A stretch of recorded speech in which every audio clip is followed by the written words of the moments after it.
Media helpline में आपका स्वागत है। 27 सितंबर को हुई मनीष गुप्ता की हत्या प्रकरण में अब एक नया मोड़ आ गया है, जहां पर गोरखपुर पुलिस फंसती हुई नजर आ रही है। मामला यूपी के गोरखपुर का है, जहां पर पुलिस से जब मनीष ने देर रात तलाशी लिए जाने पर आपत्ति जताई, तब पुलिस वालों ने उनकी जमकर पिटाई कर दी और उन्हें पकड़कर थाने ले गई, जहां पर कई घंटे के बाद मनीष गुप्ता को मेडिकल कॉलेज में भर्ती कराया गया, जहां उनकी मौत हो गई।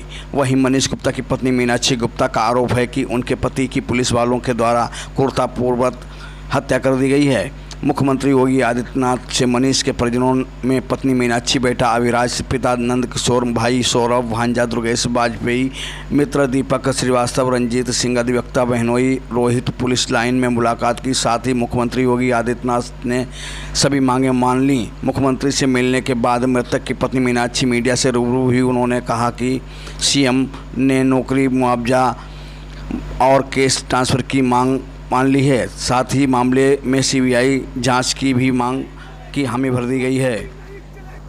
वहीं दूसरी ओर मनीष गुप्ता के समर्थकों ने धरना प्रदर्शन करना शुरू कर दिया है, जिससे पुलिस महकमे में हड़कंप मचा हुआ है। उत्तर प्रदेश के आने वाले 2022 के इलेक्शन के बाद राजनीतिक तूल पकड़ता देख सपा के राष्ट्रीय अध्यक्ष एवं पूर्व मुख्यमंत्री अखिलेश यादव मृतक मनीष गुप्ता के घर पहुंचे, जहां उन्होंने योगी राज पर आरोप लगाते हुए कहा कि इस सरकार में आम जन की सुरक्षा एवं जान बिल्कुल सुरक्षित नहीं है। जहां पूर्व मुख्यमंत्री अखिलेश यादव ने कहा है कि इस सरकार में लगातार एनकाउंटर हुए हैं और बेकसूरों की जानें गई हैं। मीडिया से रूबरू होते हुए अखिलेश यादव ने कहा कि योगी राज में पुलिस रक्षा नहीं कर रही है, जान ले रही है। हाईकोर्ट के सिटिंग जज की देखरेख में मामले की जांच होनी चाहिए। साथ ही परिवार की मदद के लिए सरकार को 2 करोड़ रुपये देने चाहिए। समाजवादी पार्टी भी परिवार को 20 लाख रुपये दे रही है। अखिलेश यादव ने कहा दोषियों के खिलाफ कड़ी से कार्रवाई होनी चाहिए। वहीं मनीष हत्याकांड में होटल कृष्णा पैलेस में निरीक्षण करने के बाद एडीजी बोले दोषियों पर कड़ी से कड़ी कार्रवाई की जाएगी। गोरखपुर के होटल कृष्णा पैलेस में सोमवार रात दबिश के बाद पुलिसकर्मियों ने कानपुर निवासी मनीष गुप्ता 36 वर्षीय की पीट कर हत्या कर दी। बुधवार को शव घर पहुंचने के बाद पुलिस कमिश्नर असीम अरुण और एडीएम सिटी अतुल कुमार आर्थिक सहायता के तौर पर 10 लाख रुपए का चेक देने पहुंचे तो पत्नी मीनाक्षी का आक्रोश फूट पड़ा। उन्होंने चेक लेने से इनकार करते हुए कहा कि अफसरों से कि उनके बेगुनाह पति की पुलिस वालों ने पीट कर हत्या कर दी है। दोषी पुलिसकर्मियों पर कार्रवाई के बजाय हत्या का सौदा करने आए हैं। तुम सब पर लानत है, पहले दोषियों को सजा दो, उसके बाद हमारी मांगें पूरी करो। मीनाक्षी का दर्द देखकर मोहल्ले वालों का गुस्सा फूट गया और वह भड़क गए। सभी पुलिस और प्रशासन के खिलाफ नारेबाजी करने लगे। मामला बिगड़ता देख पुलिस कमिश्नर और एडीएम सिटी पीछे हट गए।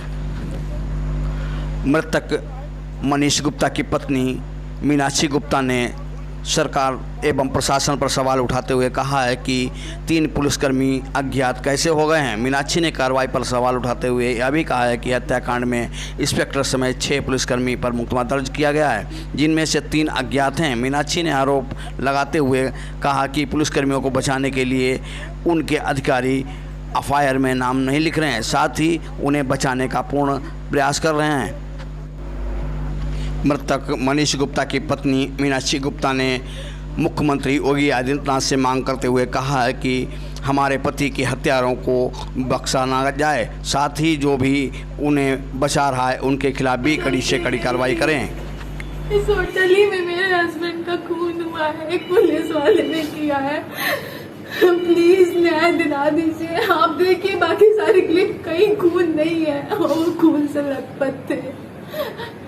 2 दोस्तों ने भी बताया यहीं पे खून भरा हुआ था। होटल वालों ने सब साफ करवा दिया। प्लीज मदद करिए, मेरे पति को न्याय दिलाइए प्लीज।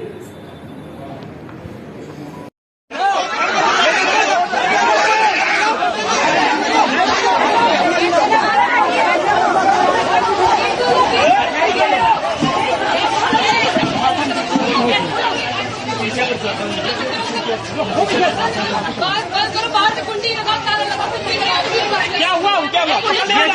प्रशासन पकड़ना चाहती है जबरदस्ती। किसी को किसी नेता से मिलने नहीं देगा, जबरदस्ती पकड़े ले जा रहे हैं। कौन ले जा रहा है?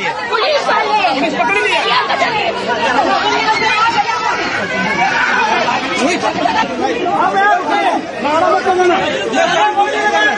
नारा कोई नहीं, ये जानबूझ के कर रहे हैं। सुबह 6:30 बजे राष्ट्रीय अध्यक्ष का हमारे पास फोन आया, हमने अवगत कराया और जिला प्रशासन को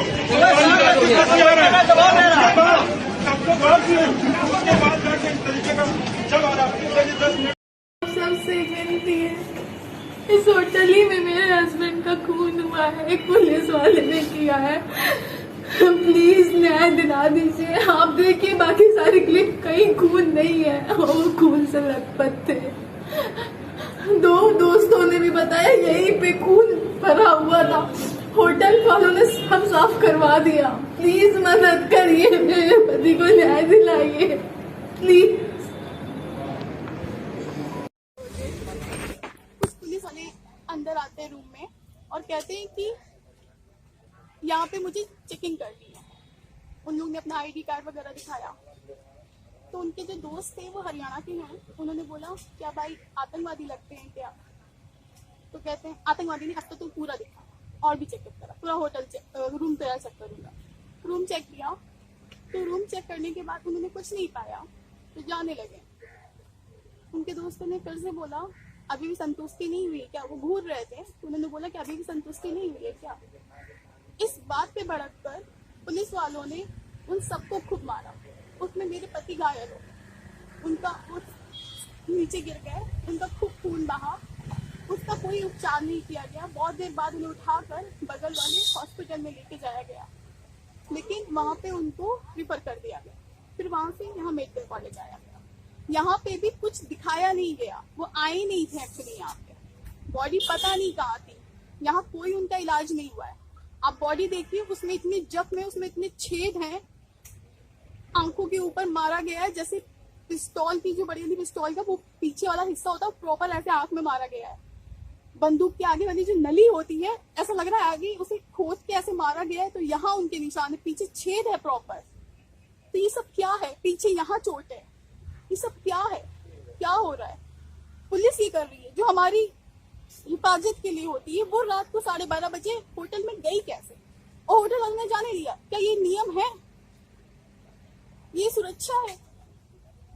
उन्होंने कॉल किया हम लोग को, हम लोग से बोला कि आप पुलिस वाले आए हैं, हमें परेशान कर रहे हैं, वो हम लोग के साथ बदतमीजी कर रहे हैं। हमारे पास पूरी रिकॉर्डिंग भी है, सब कुछ है। उसके बाद भी अभी तक कोई एक्शन नहीं लिया गया।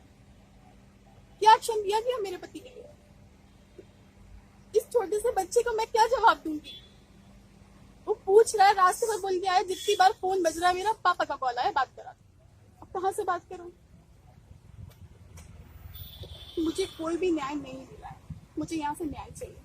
उससे पहले सस्पेंड कीजिए, मुझे डीएम से मिलना है, उसके बाद इसके लिए भी मुझे सोचना है।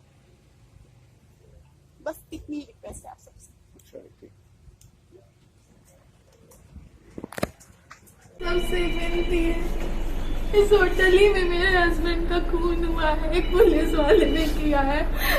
प्लीज न्याय दिला दीजिए। आप देखिए बाकी सारी क्लिप, कहीं खून नहीं है, वो खून से लथपथ थे। 2 दोस्तों ने भी बताया यहीं पे खून भरा हुआ था, होटल वालों ने सब साफ करवा दिया। प्लीज मदद करिए, मेरे पति को न्याय दिलाइए प्लीज।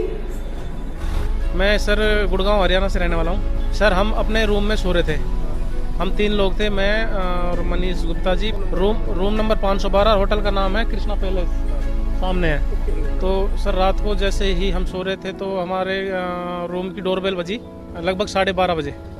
12:30 डोरबेल बजी तो गुप्ता जी और प्रदीप जी सोए हुए थे। मैंने गेट खोला तो वहाँ पे 5-7 पुलिस वाले और होटल पे जो रिसेप्शन पर लड़का था, नाम नहीं पता है उसका, वो अंदर बढ़े। तो बोले कि भाई क्या नाम है, अपना वो दिखाओ, आईडी वाईडी दिखाओ, कहाँ के रहने वाले वगैरह वगैरह, इस तरह से। मैं सर ठीक है आईडी वाईडी दिखा देंगे। आईडी दिखाई, मैंने अपनी दिखा दी, भाई की दिखा दी, क्योंकि भाई सोया हुआ था तो मैंने कि यार इसको लेके डिस्टर्ब करना है।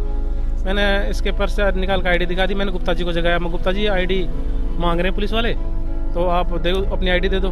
गुप्ता जी बोले कि भाई 12 बजे 12:30 बजे आप आईडी वाईडी क्यों मांग रहे हो, हम कोई मतलब हमें क्यों परेशान कर रहे हो, सोने दो ना आप, कोई टाइम थोड़ी है। और उसके बाद ये बोले कि इनका सामान चेक करो, सामान दिखाओ अपना। मैंने सर बैग भी खोला, अपना सामान चेक किया। मैं बोला मगर सर आप ऐसे बोल रहे हो, हम कोई आतंकवादी है क्या? तो मुझे बोल रहा है कि तू फालतू बोल रहा है, ये है वो है, साला जाएगा ना तो जेल में। अंदर उन्होंने ड्रिंक की हुई थी सर, जहाँ तक मुझे लग रहा है। और तू अंदर जाएगा ना, एक रात रहेगा थाने में, फिर अकल ठिकाने आ जाएगी। मन की जा पैसे कैसे थाने में लेके जा सकते हो? तो इतना कहने पर उन्होंने मुझे थप्पड़ मारने शुरू कर दिए। थप्पड़ मार रहे थे सर। उनका नाम JN सिंह था और SHO रैंक के थे। और उनके साथ एक मिश्रा जी, उनका अक्षय कुमार मिश्रा, और 2-3 पुलिस वाले और थे जिन्होंने गन भी ली हुई थी। उन्होंने सर एकदम से मतलब कि ताबड़तोड़ थप्पड़ मारने शुरू करे। मुझे कुछ समझ में नहीं आया। उन्होंने 2 पुलिस वाले जैसे ही बाहर से आए लिफ्ट के आसपास से, वो मेरे को पकड़ के बाहर ले गए। मैं नीचे लिफ्ट के पास खड़ा था, तब तक मैंने देखा कि गुप्ता जी को घसीट के लेकर आ रहे हैं और लिफ्ट के बाहर से गुप्ता जी के यहाँ से सारा ब्लड बह रहा है। उन्होंने अपनी PCR में गुप्ता जी को डाला, पीछे मुझे बैठ। गुप्ता जी कानपुर के रहने वाले हैं, मनीष कुमार गुप्ता जी। यहाँ सर हम हमारे फ्रेंड हैं मिस्टर चंदन सैनी जी, हम इनसे मिलने आए थे। ये भी हमसे मिलके हमसे 15-20 मिनट पहले अपने घर ही जा रहे थे, रास्ते में थे। तो मैं बोला मन की सर हम जिनसे मिलने आए आप उनका नंबर ले लीजिए। उन्होंने मेरे चंदन सैनी का नंबर लिया, चंदन सैनी जी को कॉल किया उन्होंने।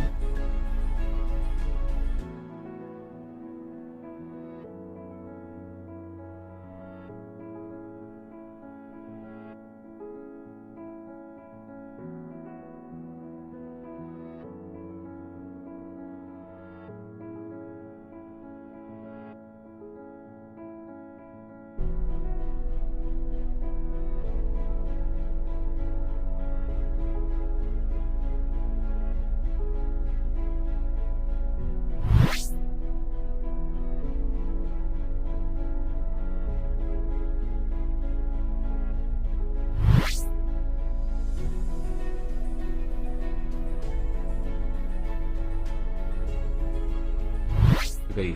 वहां पर एक कमरे में 3 युवक संदिग्ध अलग अलग शहरों से आए थे जो ठहरे थे। इस सूचना पर पुलिस ने होटल मैनेजर को साथ में लेकर कमरे की चेकिंग करने गई, जहां पर हड़बड़ाहट में एक युवक की कमरे में गिरने से चोट लग गई। दुर्घटनावश हुई इस घटना से पुलिस ने तत्काल होटल मैनेजर को साथ लेकर युवक को अस्पताल में भर्ती करवाया, जहां पर उसका इलाज हुआ। BRD में दौरान इलाज उस युवक की मृत्यु हो गई। पुलिस ने तत्काल परिजनों को सूचित किया है। शव को मोर्चरी में रखवाया गया है। आगे डॉक्टरों के पैनल से पोस्टमार्टम करवाकर इसमें नियमानुसार कार्रवाई की जाएगी। फिलहाल ये युवक किस पर्पज से, किस कार्य से यहाँ आए थे, इसकी जांच की जा रही है और किसके साथ ये यहाँ रहे थे, कितने दिन रहे थे, इस संबंध में जानकारी कर आगे कार्रवाई। और सर हम लोग को रिपोर्ट लेने से वहाँ मना कर दी। सब लोगों को काफी देर लगी। उन लोगों का डेड बॉडी का सम्मान करो। उन लोगों ने हम लोगों से ये बोला बॉडी का सम्मान करो। सर सारे पुलिस अकेले 2 बेटा है जी। ये क्या नाम है बेटा तुम्हारा? वो अपना नाम है बेटा है अभिराज। मतलब बेटा नहीं, ये भी मामा है।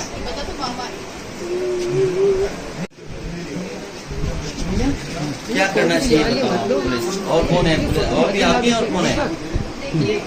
नहीं आएगी। जो व्यापार वो कर रहे थे उस व्यापार को कैसे आगे बढ़ाएंगे, इसलिए सरकार को 2 करोड़ रुपए देकर के इस परिवार की मदद करनी चाहिए। और हम लोगों ने भी तय किया है कि समाजवादी पार्टी भी अपनी तरफ से इस परिवार की 20 लाख रुपए से मदद करेगी। ये DM SP नहीं, ये सरकार ऐसी है। ये सरकार के इशारे पे जब DM SP से आप गलत काम कराओगे, जब DM SP से आप बूथ लुटवाओगे, आप पता करिए पुलिस कप्तान कहां से आए हैं। ये पुलिस कप्तान वही हैं जिन्होंने अमरोहा में बूथ लूटने का काम किया था। जब आप पुलिस से गलत काम कराओगे तो उनके गलत काम को कौन नहीं छिपाएगा, ये बताइए। इस पुलिस में जो अधिकारी हैं उनके खिलाफ इसीलिए कार्रवाई नहीं हो रही है क्योंकि उन्हीं अधिकारियों से सरकार ने गलत काम कराए हैं। जो गलत काम कराएंगे उनसे आप गलत काम कैसे रोकेंगे? इसीलिए न SSP सस्पेंड हुए, न DM सस्पेंड हुए, जबकि उनकी पूरी वीडियो पूरे देश ने और सब लोगों ने देखी कि वो किस तरीके से FIR न हो, उसके लिए वो पूरा का पूरा दबाव बना रहे थे। और जांच संभव नहीं है गोरखपुर में, परिवार कैसे भाग के जाएगा? इसे जांच को भी कानपुर में ला करके और पूरे परिवार की सुरक्षा होनी चाहिए, क्योंकि जिन्होंने घटना की है ये मामूली नहीं है। ये लोग उन्नाव भी रहे हैं। मुझे जानकारी मिली है उन्नाव में भी करके इस तरह की घटनाएं हुई हैं, गोरखपुर में भी घटनाएं हुई हैं। इसलिए जब तक परिवार की सुरक्षा नहीं होगी तब तक मुश्किल है। सिटिंग जज वो मॉनिटर करें, चाहे सीबीआई जांच हो, क्योंकि परिवार ने सीबीआई जांच मांगी है। वहीं इस परिवार की 2 करोड़ से मदद होनी चाहिए। और बेटी पढ़ी लिखी हैं, उनकी पत्नी पढ़ी लिखी हैं, इसलिए उन्हें क्लास 2 या क्लास 3 की नौकरी दे करके इस परिवार का जीवन यापन आगे कैसे चल सके, उसकी जिम्मेदारी सरकार की है। समाजवादी पार्टी इस परिवार के साथ है। समाजवादी पार्टी, हम सब लोगों ने तय किया है कि अभी इस परिवार की 20 लाख रुपए से मदद करेंगे और जो भी कानूनी सहयोग करना होगा वो समाजवादी पार्टी के लोग लगातार करते रहेंगे। मुझे याद है जिस समय घटना हुई गोरखपुर में, समाजवादी लोग परिवार से मिले।